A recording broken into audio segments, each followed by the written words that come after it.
Segundo Crônicas 15, 7 e 8 diz assim a palavra do Senhor: Mas esforçai-vos e não desfaleçam as vossas mãos, porque a vossa obra tem uma recompensa. Ouvindo, pois, Asa essas palavras e a profecia de Odebe, cobrou ânimo e tirou as abominações de toda a terra de Judá e de Benjamim, como também as cidades que tomara nas montanhas de Efraim, e renovou o altar do Senhor que estava diante do pórtico. Palavras de encorajamento. É a conclusão da mensagem que eu trouxe aí, a primeira parte, umas 3 semanas atrás. Nós falamos naquela oportunidade que todos nós precisamos de encorajamento, em razão das dificuldades, dos problemas, das provações, problemas físicos, espirituais, financeiros, relacionamento e tantos outros problemas que nos cercam. Nós precisamos de ajuda, precisamos de palavras que possam nos encorajar. E eu ilustrei que há hoje muitas igrejas ditas como de autoajuda, que são grupos que buscam a combinação de ensinamentos espirituais com ferramentas humanas para acalmar a alma daqueles que frequentam as suas dependências, ou seja, trazer um desenvolvimento pessoal e nunca olhando para buscar a Deus verdadeiramente, para viver uma vida que possa enfrentar seus problemas, suas dificuldades. Até mistura um pouco de fé com a saúde mental, com resgate de valores e tantos outros ensinamentos que eles produzem nessas chamadas igrejas de autoajuda, né? Buscando então fortalecer para que a pessoa supere as suas deficiências e dificuldades. É muito fácil, irmãos, lembrarmos de Deus quando a chapa esquenta, e muitas pessoas procuram a Deus quando estão em meio a problemas. Por isso que essas igrejas de autoajuda estão cheias, né? As pessoas não querem servir e adorar a Deus pelo propósito conforme a palavra do Senhor. Então, palavras de encorajamento que o profeta Azarias trouxe ao rei Asa. Nós vimos 2 primeiros pontos e vamos ver um terceiro hoje. Em primeiro lugar, recapitulando rapidamente, vimos ali no versículo 2 que a exortação de buscar a Deus deve ser, então, algo presente, constante nas nossas decisões como salvos em Cristo Jesus, buscar ao Senhor. Como? Através da leitura da palavra, através da oração, através da comunhão com a igreja local, através da comunhão com irmãos da mesma fé, para que nós possamos verdadeiramente nos ajudarmos uns aos outros. Porque quem está no Senhor tem condição de ajudar o seu próximo na fé, diante das dificuldades que muitas vezes até já passou, e pode exortar ao irmão que está fraco na fé a perseverar. Então, juntos buscarmos a Deus. Um segundo aspecto que foi dito também: faça grandes coisas para Deus. Israel esteve sem o Deus verdadeiro por muitos anos. Não havia um sacerdote que ensinava a palavra do Senhor, a lei do Senhor. Então, no tempo dos juízes, o povo de Deus esteve muitos dias longe do Senhor, assim como estava aqui no tempo já dos reis, estava também sem o Senhor. Esqueceram-se do Senhor. Por quê? Porque é da natureza humana. E o povo de Israel tinha essa peculiaridade em seu comportamento. Ele vivia rebelado contra Deus e contra a sua palavra, então ele esquecia-se de Deus. E conforme Juízes fala, cada um fazia conforme era agradável aos seus olhos e não agradável aos olhos de Deus. E aí sofria as consequências por não ter a presença de Deus. A falta de santidade no homem, na mulher de Deus, faz com que se afaste de Deus e passa a deixar de fazer coisas para a glória de Deus. Viver uma vida conforme agrada aos seus olhos e não conforme agrada a Deus. Porque quando nós queremos viver de forma santa e agradar a Deus, nós temos que deixar o nosso eu de lado e os nossos privilégios que nós desejamos para a nossa vida, buscando fazer a vontade de Deus, e há perdas, e nós não desejamos isso. Isso acontecia muito com o povo de Israel. E no versículo 8, como nós lemos, né, Asa precisou de palavras de encorajamento. Então, além do profeta Azarias, agora aqui Odede cobrou o ânimo do rei Asa. Asa buscou ao Senhor em oração. Quando nós oramos ao Senhor, nós aprendemos do Senhor. Porque, como falei, para mim chegar na presença do Senhor, o pecado precisa ser confessado, senão o Senhor não me ouve. Então, quem ora ao Senhor é uma forma de demonstrar que não está em pecado, porque senão não adianta orar que o Senhor não vai ouvir a tua oração. Então, a importância de buscar o Senhor é o que fez o rei Asa. Ele buscou ao Senhor em oração, passou a cultivar a santidade e a presença do Senhor na sua vida. E nós vimos lá que Abrão andava com o Senhor, todos os profetas que Deus levantou para chamar a atenção do pecado de Israel, eles andaram com o Senhor e eles foram uma bênção, mesmo que o povo não quisesse ouvir, mas foram uma bênção para o povo porque andavam com o Senhor. Quanto tempo nós temos na semana andado com o Senhor? E muitas vezes nós falamos aqui, irmãos, tempo, o melhor do nosso dia, porque muitas vezes nós deixamos o pior do nosso dia para andar com o Senhor. E aí não é um andar como Deus, como agrada a Deus, como Deus deseja. Por quê? Porque nós deixando a sobra, nós vamos à presença de Deus muitas vezes com cansaço.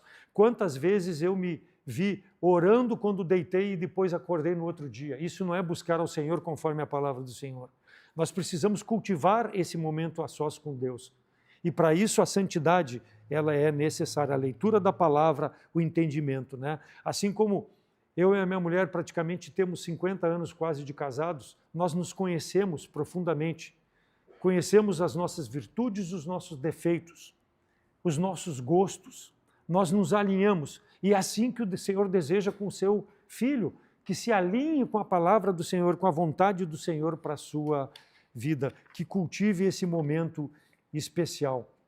Lá em Êxodo 34, quando Moisés estava recebendo as tábuas das leis e ele desceu para falar com Arão e com os principais do povo, a palavra de Deus diz no versículo 29 do capítulo 34 que a fisionomia de Moisés resplandecia, ou seja, mostrava a glória do Senhor, porque ele primava, tinha a presença do Senhor, ele buscava o Senhor.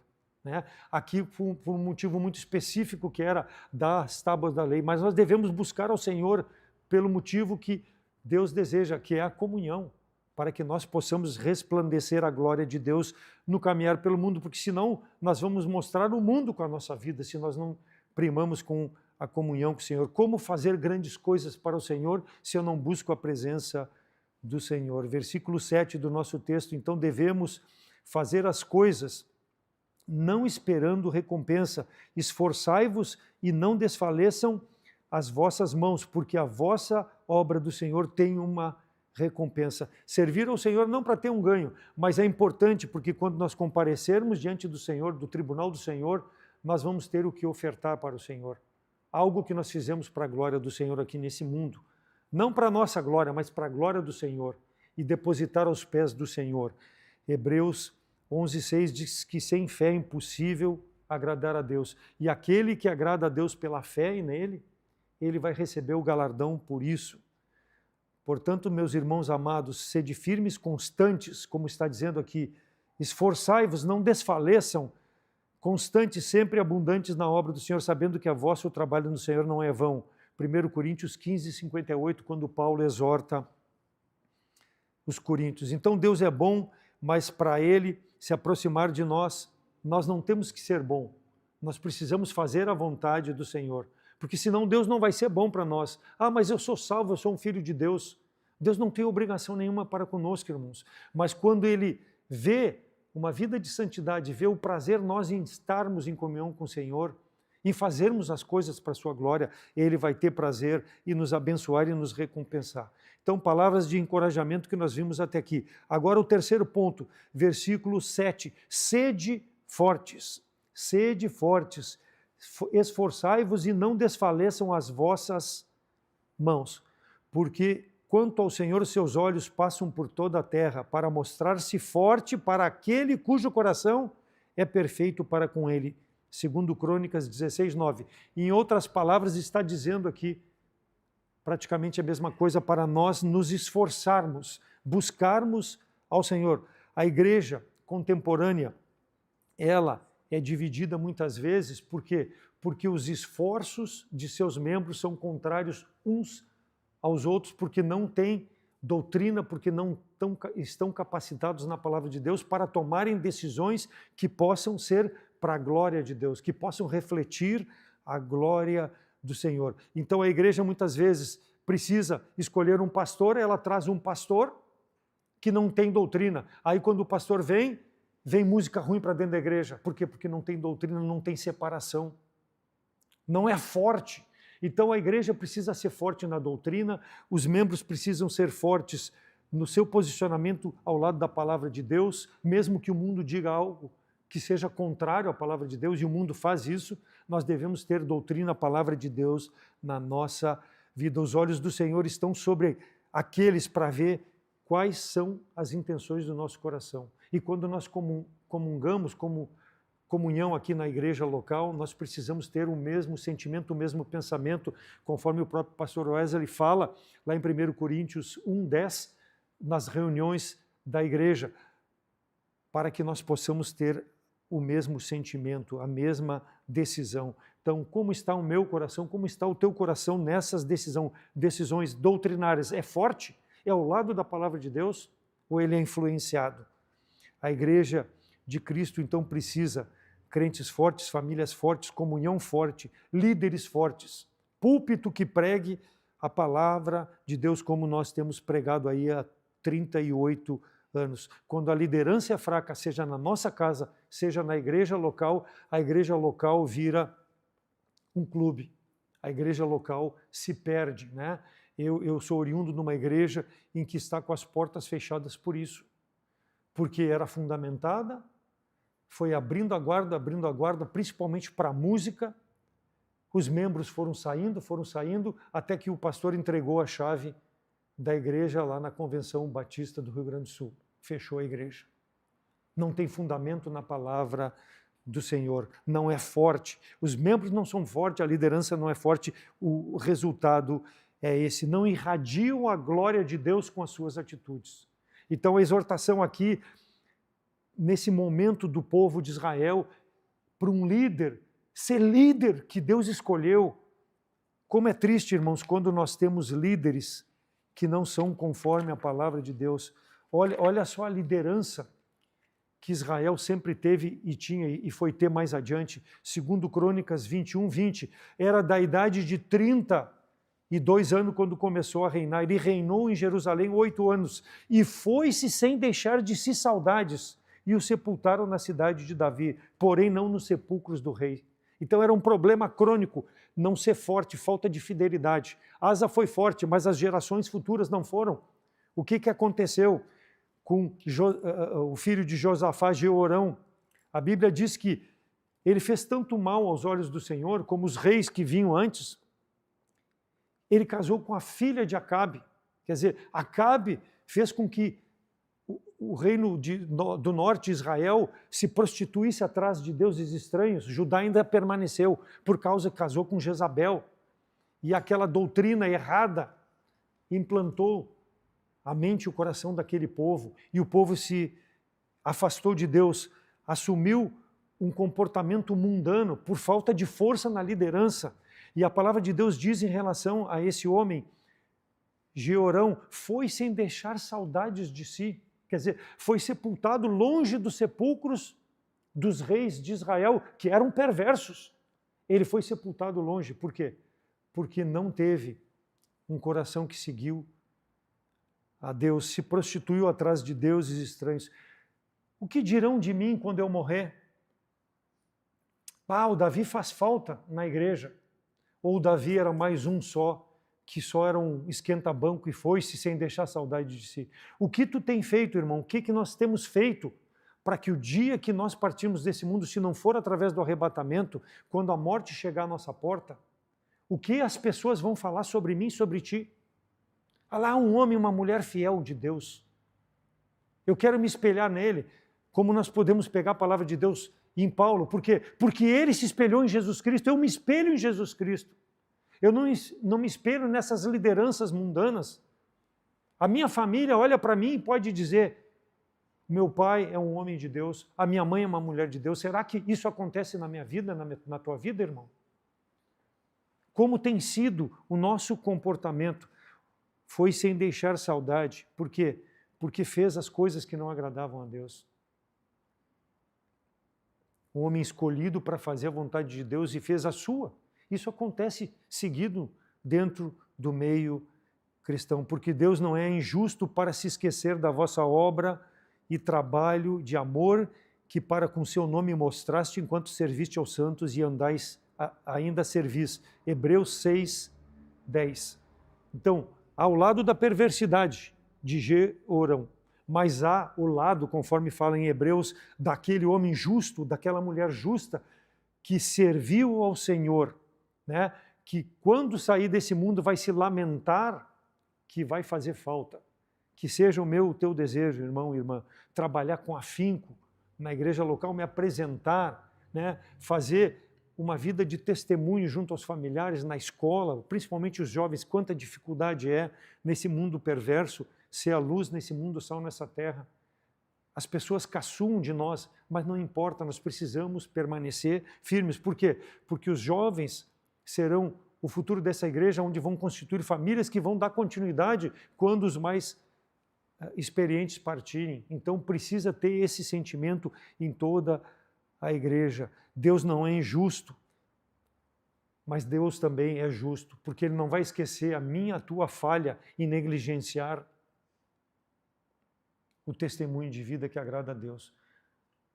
Escolha, receber o galardão porque foi um servo fiel ou ser envergonhado porque falhou no teu testemunho. É nós que escolhemos. A graça foi dada a todos. Nós somos salvos pela graça mediante a fé. Isso não vem de vós, é dom de Deus, não vem de obra para que ninguém se glorie. Efésios 2, 8 e 9. Mas também o versículo 10 diz que nós somos feituras suas em Cristo Jesus, né, preparados para andar nas boas obras. Temos andado nas boas obras? Ou somos um Jeorão dando a mão para o mundo, fazendo as coisas conforme o mundo? Então a graça de Deus é a fonte da nossa salvação, sendo que a fé é o meio pelo qual nós obtemos a salvação. E isso vem de Deus, não vem de obras, para que ninguém diga, é a minha fé que salvou. Não, Deus implantou a fé na minha mente, no meu coração, para que eu pudesse crer nele. Porque se viesse de mim, seria falho. Ah, mas o mundo diz, eu tenho fé, mas não é essa fé bíblica. Por isso que é doutrina. Nós temos que ter esse entendimento. Quando Cristo morreu na cruz pelos nossos pecados, né, ali nós somos salvos, porque a salvação vem do Senhor, conforme Jonas 2,9. Mas nós precisamos crer, precisamos dar o passo da fé. E Deus é que dá esse entendimento para nós, porque não pode nós, pelo nosso orgulho, pela nossa vida como vivemos, nos aproximarmos de Deus. Deus precisa despertar no nosso coração. Então é nossa responsabilidade, irmãos, como crentes, sermos gratos pela salvação e vivermos de forma como possamos demonstrar essa salvação. Por isso, sede fortes, porque o mundo não quer isso, irmão, irmã. O mundo quer nos afastar de Deus e nosso testemunho ser jogado, como foi o testemunho de Jeorão, longe do Senhor. Mateus 25, 21 diz, e o Senhor lhe disse, bem está, servo bom e fiel, sobre o pouco foste fiel, sobre muito te colocarei. Entra no gozo do Senhor. Que bênção! Mas olha o que ele diz no versículo 26 do mesmo capítulo. Mau e negligente servo. Sabes que ceifo onde não semeei e ajunto onde não espalhei. Por que não fizesse a minha vontade? Por quê? A escolha, irmãos, não é por força, é pelo Espírito, mas nós temos que ter esse entendimento de buscar fazer a obra do Senhor. A obra de cada um será aprovada conforme 1 Coríntios 3,15, pelo fogo, e o fogo vai queimar. Se for palha, feno e madeira, vai sumir. Agora, se for ouro, prata, pedra preciosa, ela vai se manter. E é isso que nós vamos apresentar para o nosso Salvador quando nos encontrarmos com Ele. Mas sede fortes, para poder vencer esse mundo mal. Então o servo pode escolher ser fiel ou infiel. Os galardões são dados a todos nós. São disponibilizados. Mas eu preciso tomar para mim e eu vou fazer, Senhor. Não deixa para o teu irmão. Precisa nós fazermos. Por isso que palavras de encorajamento nós precisamos para fazer a vontade do Senhor. Mas se tardar, para que saibas como convém andar na casa de Deus, que é a igreja do Deus vivo, a coluna e firmeza. 1 Timóteo 3,15. Paulo sempre exortou Timóteo a ser firme, para não ceder às falsas doutrinas. Na época era muito atacada a falsa doutrina, assim como é hoje, né? E hoje eu incluo a falsa doutrina, a música, os costumes do mundo, né? Que procuram entrar. Ah, por que a igreja de vocês não é cheia? Por quê? Porque as pessoas não vão encontrar aqui aquilo que o mundo quer oferecer. Vão encontrar a palavra de Deus, e para isso precisa santificação, e para isso precisa Jesus Cristo, e as pessoas não querem. Nós precisamos ser fiéis, irmãos, precisamos ser fortes, e eu sempre destaco, não que a nossa igreja é a melhor de todas as igrejas, mas eu considero que enquanto ela pregar a palavra de Deus, ela é a minha igreja, é a melhor igreja. A pessoa possa entrar aqui e dizer que é prepotência, seja o que for, não, porque enquanto ela estiver firmada na palavra de Deus, ela é a melhor igreja, junto com outras que pregam a palavra de Deus, que não afastam-se da sã doutrina. E os membros demonstram nas suas vidas que são pessoas verdadeiramente salvas. Pecadoras? Sim. Ainda? Sim. Cometem pecados? Sim. Mas se arrependem, confessam o abandono e têm a comunhão com o Senhor. Então isso é importante. Por isso que Deus sempre levantava essas lideranças com o intuito de ter cercado delas sacerdotes ou esses que, como o profeta Azarias, Oded, para que pudessem exortar as pessoas a serem fiéis. Mas a liderança é importante, porque não adianta os debaixo da liderança querem exortar se não parte da liderança o bom exemplo. Então, Paulo, ele se refere lá em 1 Timóteo 3,15, que a igreja é vista como uma coluna, como um baluarte, como a fortaleza de Deus aqui nesse mundo. E essa igreja precisa, irmãos, as portas do inferno não podem prevalecer contra o Evangelho. Evangelismo, fidelidade, doutrina, isso deve estar presente. Quando isso estiver na mente, no coração de cada membro nosso, da liderança, essa igreja vai ser abençoada. Não vai ser cheia de pessoas, mas vai ser abençoada com as pessoas que estão aqui dispostas a adorar a Deus com o mesmo sentimento, com o mesmo objetivo de glorificar, de resplandecer na sua face, que são salvos em Cristo Jesus. Feituras suas para as boas obras, as quais Deus preparou para que andássemos nela. Então, irmãos, participe da tua igreja local para que tu possa, com a igreja local, glorificar ao Senhor. Nós tivemos Romanos 2,12, versículo do ano de 2025, não vos conformeis com esse mundo, mas transformai a vossa mente pela renovação do vosso entendimento para que experimenteis qual seja a boa, agradável e perfeita vontade de Deus. Por quê? Porque, como diz o salmista, Deus tirou-me de um lago horrível, pôs os meus pés na rocha em Cristo Jesus, para que eu possa andar nas boas obras. Eu sou a coluna, eu faço parte dessa igreja local e eu preciso demonstrar com a minha vida esse testemunho. Então, no nosso capítulo 15 de 2 Crônicas, versículo 8, o rei Asa, ele cobrou o seu ânimo, ele se esforçou no Senhor, sofreu dificuldades, sofreu enfrentamentos, sim, mas ele se manteve no Senhor. E eu falei na mensagem anterior, até a avó dele ele destituiu como rainha-mãe, porque ela era profana. E para isso precisa ser forte, precisa ter coragem para, dentro da tua própria família, destituir o mal quando necessário. A palavra de Deus, então, irmãos, nos exorta a sermos fiéis, a buscarmos o Senhor. Cobre o ânimo se há necessidade, lance sobre o Senhor toda a tua ansiedade e Ele vai cuidar de ti, seja qual for a tua necessidade. Abandone esse mundo, abandone a podridão desse mundo e sirva ao Senhor. Renove os teus votos no altar, né? A salvação é única, irmãos, mas muitas vezes nós precisamos renovar no altar do Senhor o nosso voto, porque na época dos sacerdotes, o povo apresentava o sacrifício e Deus, quando recebia o cheiro daquilo, vinha o fogo e consumia. Por que acontecia isso? Porque Deus se agradava.